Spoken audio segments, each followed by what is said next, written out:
Buenas noches. Este vídeo es sobre el texto de Foucault, que es un capítulo del texto Vigilar y Castigar. El capítulo que vamos a trabajar es el de cuerpos dóciles. En este texto, Foucault comienza analizando cuáles son las características o los rasgos por los cuales nosotros podemos reconocer a un soldado. Entonces, analiza algunos signos, digamos, los ojos vivos, la cabeza erguida, una determinada actitud, que parecen en un momento dado como rasgos personales, ¿sí? Que la persona trae consigo. Pero a partir de la segunda mitad del siglo XVIII hay una novedad. ¿Y cuál es la novedad a la cual va a señalar Foucault? Que es la base de todo este capítulo.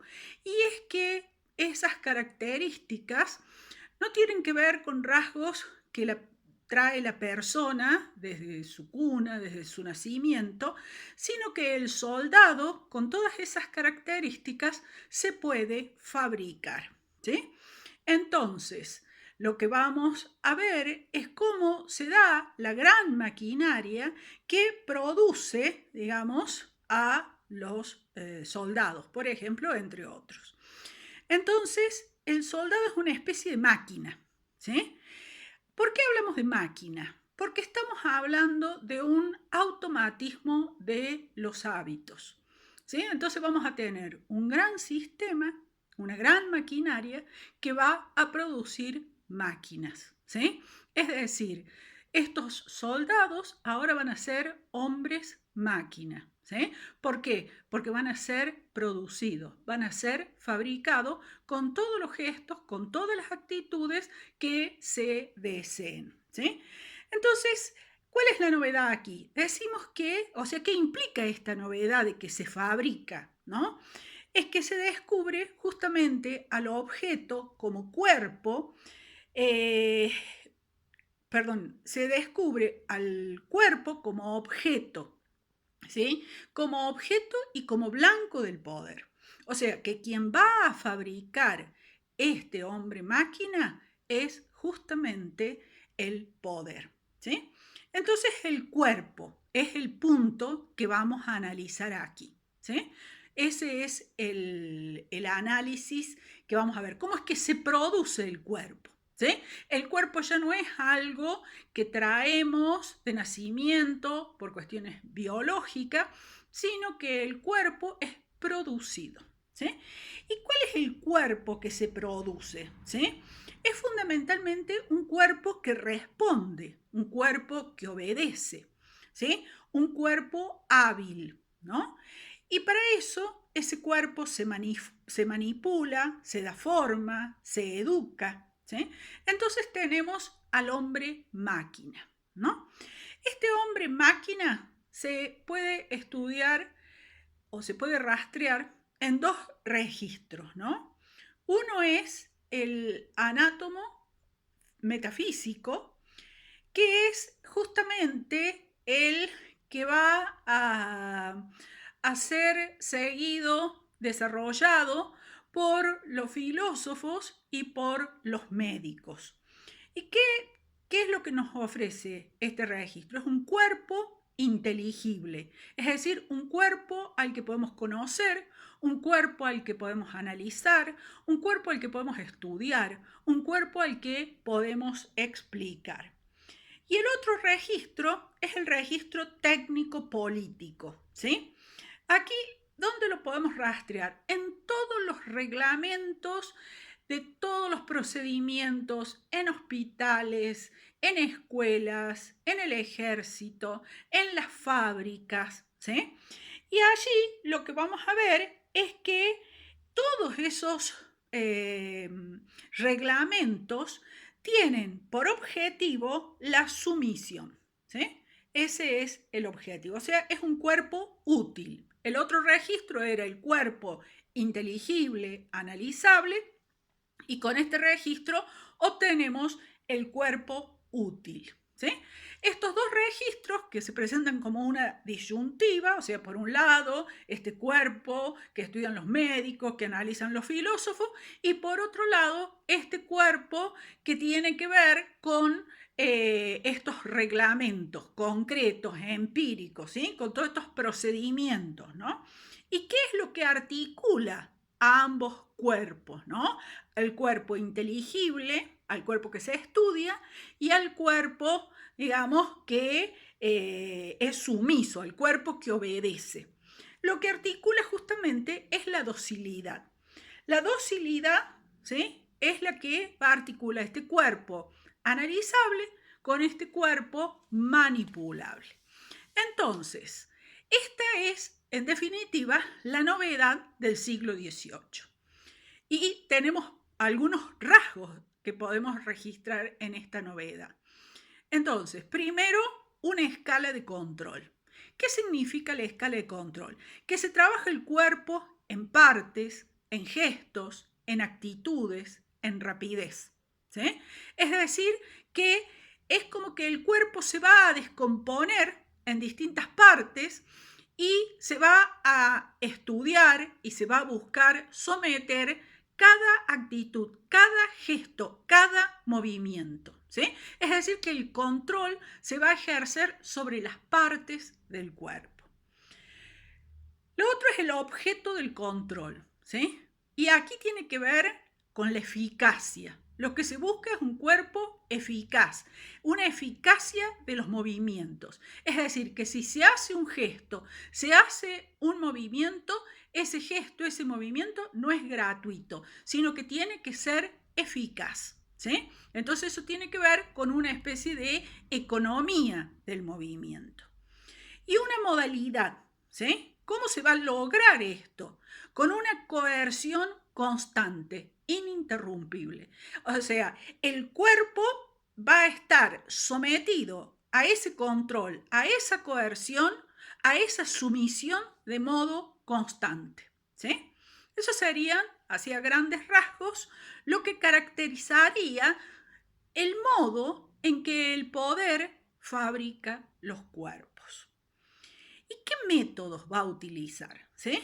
Entonces, ¿qué tipo de método es el que va a estar precisando? Van a ser métodos que garanticen justamente esta sujeción constante de todas las fuerzas del cuerpo, de todas las partes del cuerpo. Entonces, ¿cómo garantizar esa sujeción constante?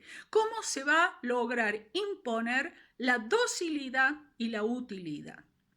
Porque es la docilidad uno de los objetivos, pero no es la docilidad por la docilidad misma, sino que es la docilidad para que ese cuerpo sea útil, porque solamente un cuerpo dócil va a ser útil. Bien, el método que va a lograr esto es la disciplina. En el siglo XVII y XVIII es que se dan justamente las fórmulas generales de la dominación.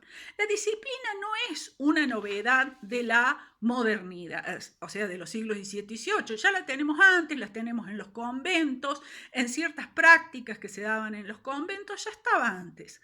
Pero a partir de esta época se pone bajo un concepto de dominación. Se pone bajo la idea de poder, se pone como un instrumento del poder, ¿sí? Entonces, lo que se va desarrollando es una política de la coerción. Una política de coerción que se aplica ¿sobre qué? Sobre el cuerpo, ¿sí?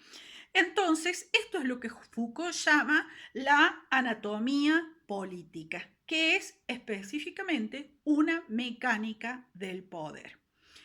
Esta mecánica del poder que vamos a tener acá y que se da como una novedad entre los siglos XVII y XVIII es diferente de la esclavitud, por ejemplo. Porque en la esclavitud, ¿qué es lo que tenemos? Que el dueño del esclavo se apropia de los cuerpos, es dueño de los cuerpos de los esclavos. Y esto no es lo que pasa acá, ¿sí? sino que justamente esta sujeción constante a la que se van a someter los cuerpos a partir del siglo XVIII hace innecesaria la esclavitud, ¿sí? Después también Foucault le distingue de la servidumbre. ¿Por qué de la servidumbre? Porque en la servidumbre hay una dominación constante, pero es a capricho del amo. Aquí el amo queda desdibujado, ¿sí? Porque el poder no es una persona, sino que es una maquinaria. Y también es distinto del vasallaje. ¿Por qué?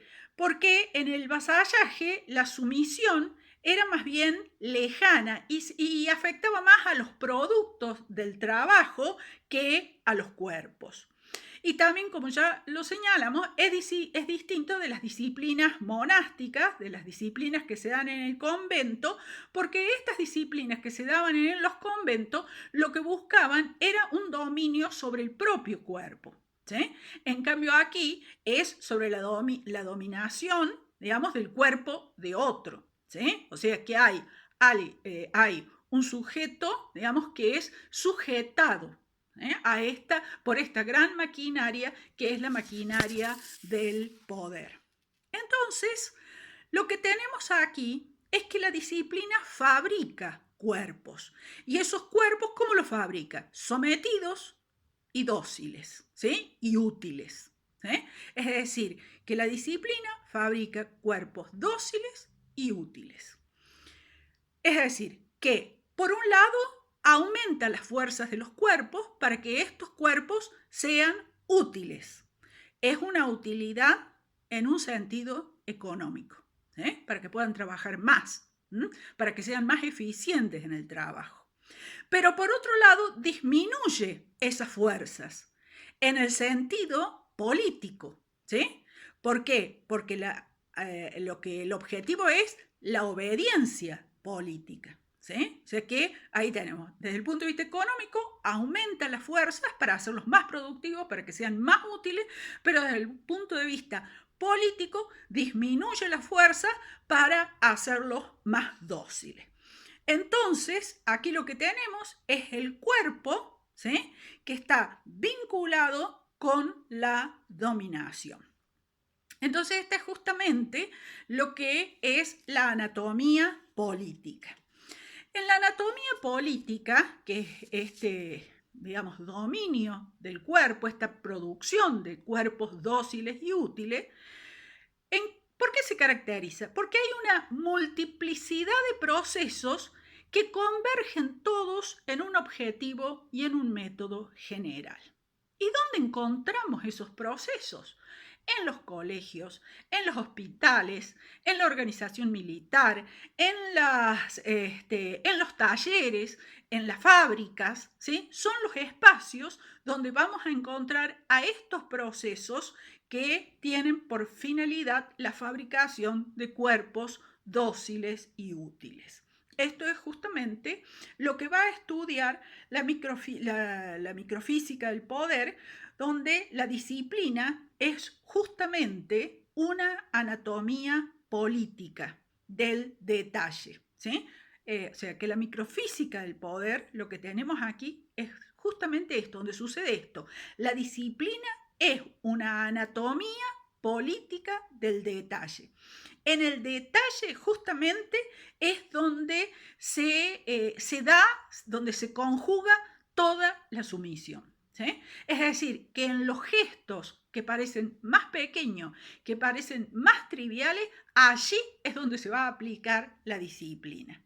Entonces, ¿cómo se vamos a ir observando esta disciplina? Bueno, la vamos a observar y en este capítulo vamos a enseñar en dos aspectos, en el espacio y en el tiempo, ¿sí?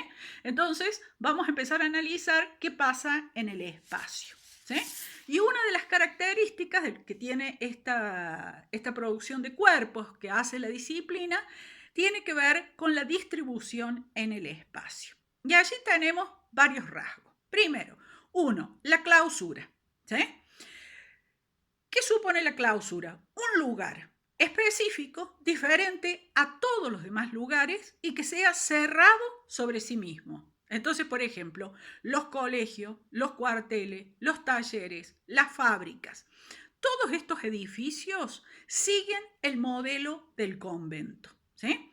Es decir, que tenemos el origen digamos, en estas arquitecturas en el modelo del convento, pero ahora con un objetivo diferente, que es la fabricación de cuerpos dóciles y útiles, ¿sí? Y en estos edificios, ¿cuál es el beneficio de esta clausura de estos edificios? Bueno, que se evitan las interrupciones, se evitan las agitaciones, se puede proteger el material, especialmente en la fábrica, se evitan los robos y se pueden dominar las fuerzas, ¿sí? Especialmente la fuerza de trabajo. Pero no alcanza con encerrar, ¿sí? Tiene que, en ese espacio, en esa arquitectura, tiene que haber una división por zonas. En esa división por zonas, ¿por qué? Porque cada individuo en su lugar, digamos, es lo que justamente nos va a dar el espacio disciplinario. Ese sería el lema de este espacio disciplinario. Cada individuo en su lugar. Entonces, tenemos un espacio que se divide en parcelas. ¿Y cuál es el criterio para hacer esa división en parcela? Justamente según los cuerpos que haya que distribuir, ¿no? Según cómo sea el lugar, los lugares que necesitemos para que se cumplan la función. Una cosa que tenemos aquí es que con esta estrategia, digamos, se va a evitar ¿qué cosa? La desaparición, ¿no? Incontrolada. Entonces, por ejemplo, el estudiante que se escapa en hora de clase, ¿sí? Por ejemplo, el obrero que sale de su lugar de trabajo, ¿no? Entonces eso se anula con esto. La circulación, el vagabundeo, que en vez de estar trabajando, bueno, anda por los pasillos de la fábrica, ¿sí? O el estudiante que en vez de estar de clase se va al baño y se queda 10 horas en el baño, ¿sí? Se evitan también las aglomeraciones, que se junten muchos, ¿sí? Sin ningún control. Entonces, ¿cuál es el objetivo de esta división de zona?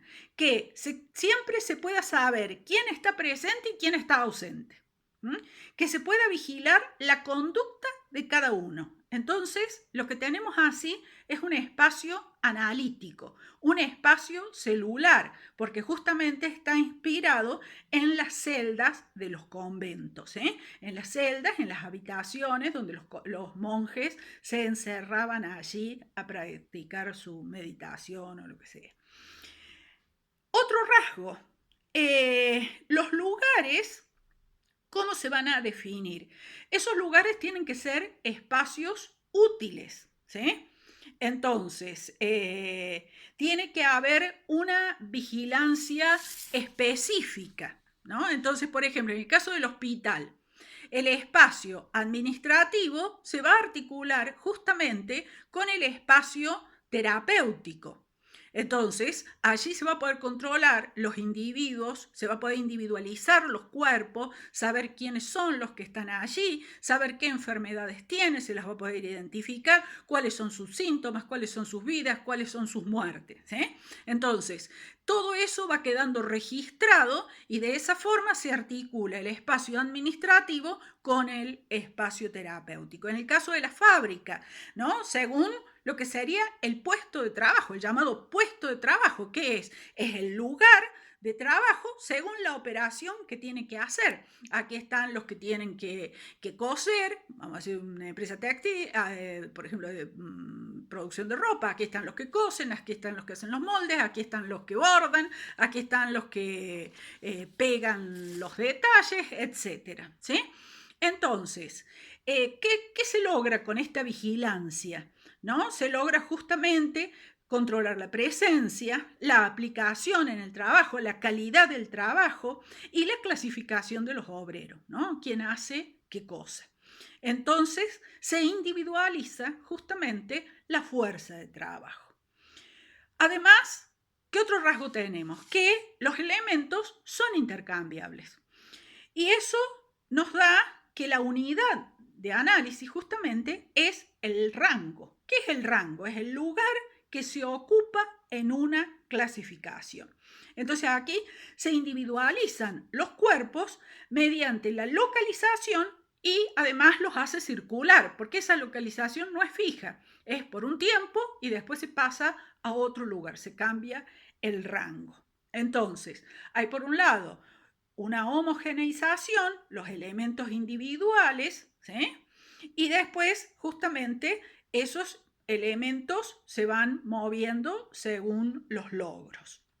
Entonces, analicemos, por ejemplo, una clase, un aula, ¿sí? En el aula tenemos todos los elementos individuales distribuidos bajo la mirada del maestro. Es decir, que por la distribución, el maestro de una sola mirada puede saber quién está ausente, ¿sí? Porque va a ver justamente el banco que está vacío, donde justamente siempre se sentaba allí, no sé, tal alumno. Si el banco está vacío, ¿dónde está ese alumno? Entonces, bajo una sola mirada, el maestro puede saber quién está presente y quién está ausente. El rango se va a dar justamente, por ejemplo, por los grados en las aulas. Este es el aula para primer grado, este es el aula para segundo grado, este es el aula para tercer grado. Entonces, cada alumno va a estar en un aula según su función, según su edad, según los adelantos que haya hecho en su aprendizaje, según su conducta, y va, según eso, los criterios a ocupar un espacio u otro. Va a estar en el aula de primer grado, en el aula de segundo grado, en el aula de tercer grado. Y además hay una circulación, porque está en el aula de primer grado durante un tiempo y después pasa al aula de segundo grado, ¿sí? Y esa circulación va a depender de acuerdo a los méritos que vaya logrando. Entonces, ¿qué tenemos aquí? Un espacio serial, ¿sí? Se controla a cada uno y simultáneamente a todos. Por lo tanto, esto se encuadra bajo lo que es la economía del tiempo de aprendizaje. Entonces, el espacio escolar se transforma en una máquina de aprender, de vigilar, de jerarquizar y de recompensar. ¿Cuál es la recompensa? Pasar de grado, ¿sí? Es decir, que si no hubiera esa recompensa, pasar de grado, entonces, bueno, no se lograría la coerción. Con eso, con ese mérito que todos quieren alcanzar, es justamente lo que garantiza los objetivos de la maquinaria. Entonces acá se obtiene una especie de cuadros vivos. Un aula es un cuadro vivo.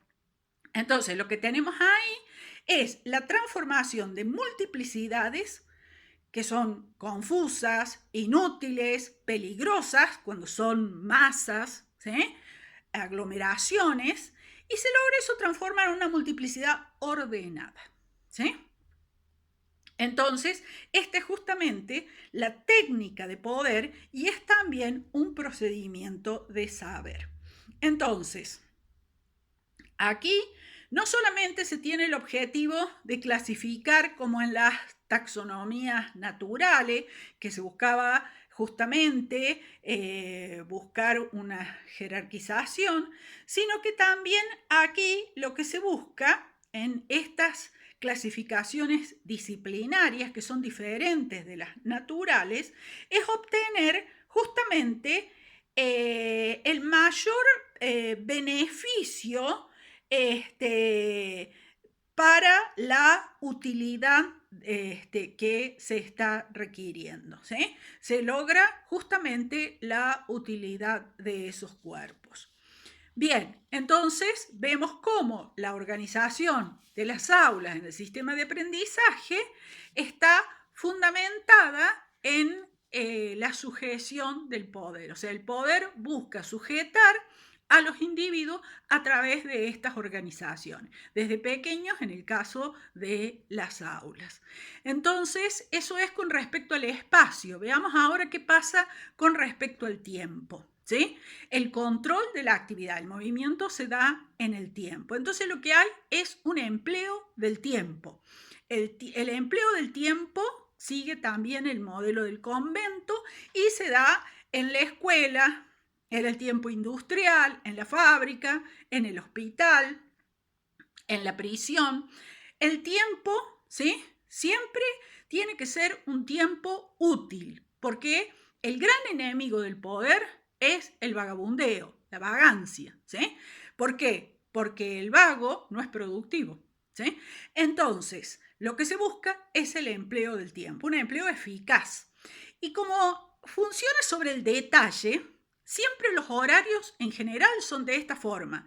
El ingreso al aula o al colegio es a las 8:45. Nunca es horario redondo, ¿no? A las 8:45. A las 8:52 se iza la bandera, ¿sí?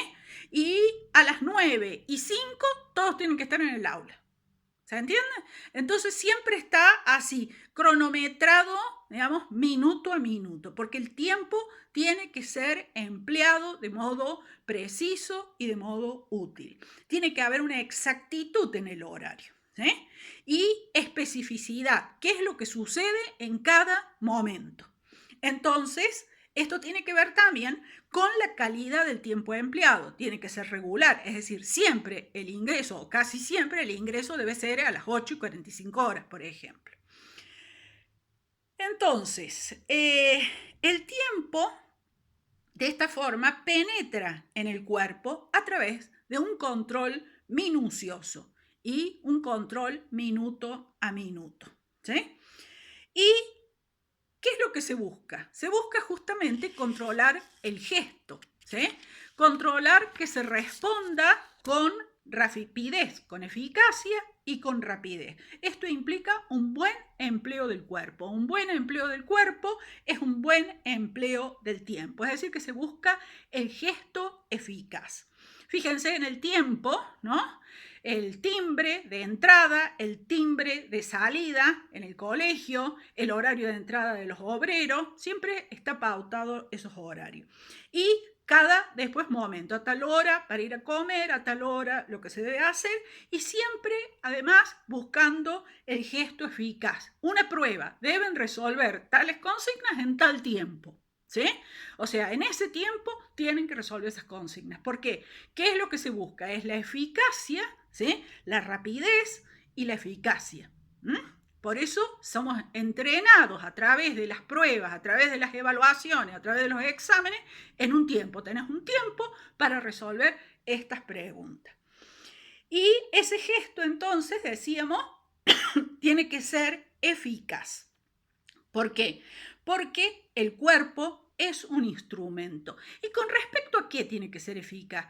Con respecto al objeto que va a manipular. Si es un obrero, con respecto a una máquina. Si es un soldado, con respecto a un arma. ¿Sí? Entonces, el cuerpo siempre se fabrica en función del objeto que va a manipular.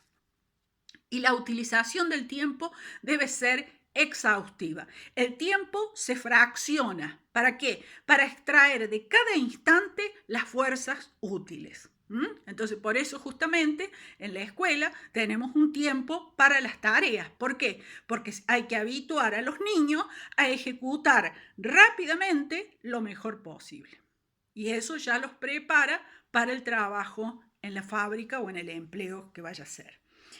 Entonces, fíjense, alrededor del cuerpo, este objetivo de buscar estos cuerpos, de producir estos cuerpos que sean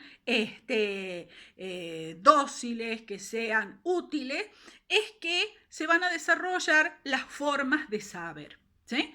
Entonces, ¿cómo se va a capitalizar el tiempo? ¿No? Bueno, ese tiempo tiene que ser dividido en segmentos. Y esos segmentos tienen que terminar. O sea, el año escolar empieza en tal momento y termina en tal momento. ¿Sí? Cuando no se respetan esos términos, produce mucha desorganización. Entonces, eso, por supuesto, el poder le aterra. Entonces, ¿y cómo termina un tiempo, un segmento? Con una evaluación. ¿Sí? O sea, terminamos primer grado, tiene que haber una evaluación final para saber si es recompensado a pasar al segundo grado. ¿Sí? Entonces, además de eso, tiene que haber ejercicios específicos para cada segmento. Es decir, que un alumno, si está en primer grado, tiene que saber, para pasar exitosamente, tiene que saber, por ejemplo, leer. ¿sí? Tiene que saber resolver determinadas operaciones. Entonces pasa a segundo grado. Si se logra resolver esos ejercicios específicos para ese segmento en el que está, entonces puede circular al segundo segmento.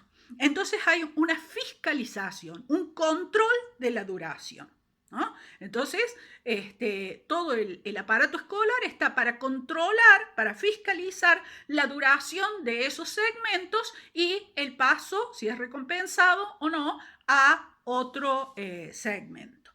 Entonces, tenemos justamente cómo la individualidad se caracteriza, digamos, se produce, mejor dicho, cómo la individualidad se produce a través de ese control espacial, celular, y en el tiempo, que sería esta génesis, ¿no? Porque aquí está la idea de proceso, ¿sí? Este movimiento, ¿no? Que tiene que irse dando de segmento en segmento, y hay este progreso, ¿no? Todas esas son estrategias de dominación. Bien, le quiero dar un pequeño énfasis determinado al ejercicio. ¿Qué son los ejercicios? Siempre que hay que hacer ejercicios. Las tareas en qué consisten, en resolver ejercicios. El ejercicio es una técnica. Y por medio de esa técnica se impone a los cuerpos tareas que son repetitivas y diferentes. Tiene que hacer 500 sumas y sumar una y otra vez y sumar hasta que aprenden. Tienen que ser graduadas. Las sumas que van a resolver al comienzo son de menor complejidad para llegar a las sumas de mayor complejidad y a otras operaciones de mayor complejidad. Asegurar una continuidad de esta forma, una coerción, ¿sí? Un crecimiento. La observación, a ver, ¿estás resolviendo bien las sumas con este nivel de, digamos, de dificultad? ¿Sí? O, bueno, entonces puede proseguir a un nivel de dificultad mayor. Se califica, hay una evaluación, hay por lo tanto, una organización lineal y progresiva. Esa forma, digamos, en que está estructurada la educación es justamente para tener una mayor eficacia sobre la producción de sujeciones, es decir, de sujetos, de individuos sujetos. ¿Sujetos al qué? Al poder. ¿De qué modo? A través de sus cuerpos, a través de la disciplina sobre sus cuerpos. ¿Para que estos sean cómo? Para que sean dóciles. ¿Para qué sean dóciles? Para que sean útiles. ¿A quién? Al poder. Entonces, se busca que todo el aparato sea eficaz. No basta con que un individuo sea eficaz, sino que todo el aparato tiene que ser eficaz. Entonces, los individuos tienen que poder ponerse en algún lugar, pero también movérselos, ¿sí? Al obrero puede trabajar acá, pero también se lo puede poner allá al mismo obrero y se los puede movilizar. Y se los tiene que articular con los otros obreros. Entonces, el cuerpo es una pieza de una gran máquina. Los individuos son piezas de una máquina. El tiempo de uno se debe ajustar al tiempo de los otros. Entonces, el individuo es celular por la distribución en el espacio, es orgánico porque está cifrada las actividades, es genético por la acumulación de tiempo, habíamos dicho que es progresivo, es combinatorio por esta combinación de fuerzas, porque cada individuo es una parte de esta maquinaria. Entonces vemos que justamente la disposición celular, justamente con qué técnica se logra eso, con la construcción de cuadros, el aula, por ejemplo, ¿sí? El rasgo de lo orgánico. ¿Cómo se da eso? A través de la técnica de la prescripción de maniobras, ¿sí? ¿Qué debe hacer? ¿Cómo lo debe hacer? ¿Sí? La genética, la imposición de ejercicios. De esa forma, cuando va haciendo ejercicios más avanzados, va progresando. Por eso se habla de genética. Y combinatorio, justamente, cuáles son las tácticas para lograr la mayor eficacia de todo ese aparato, de todos esos individuos, de todos esos cuerpos articulados en una gran maquinaria. Entonces, esta docilidad automática es la gran estrategia, ¿sí? La sujeción es para eso, esa docilidad que sea automática, que el individuo obedezca de forma automática. Entonces, esa es la estrategia. Y para eso está la disciplina, para lograr justamente esta docilidad de los hábitos, esta docilidad automática. Y eso tiene un fin, la utilidad. La utilidad, en definitiva, a lo que es el sistema capitalista. Bueno, con esto creo que hemos presentado las ideas principales de este capítulo de Foucault sobre los cuerpos dóciles. Vamos a seguir articulándolo con otros autores en próximos vídeos. Buenas noches, nos vemos en el próximo vídeo.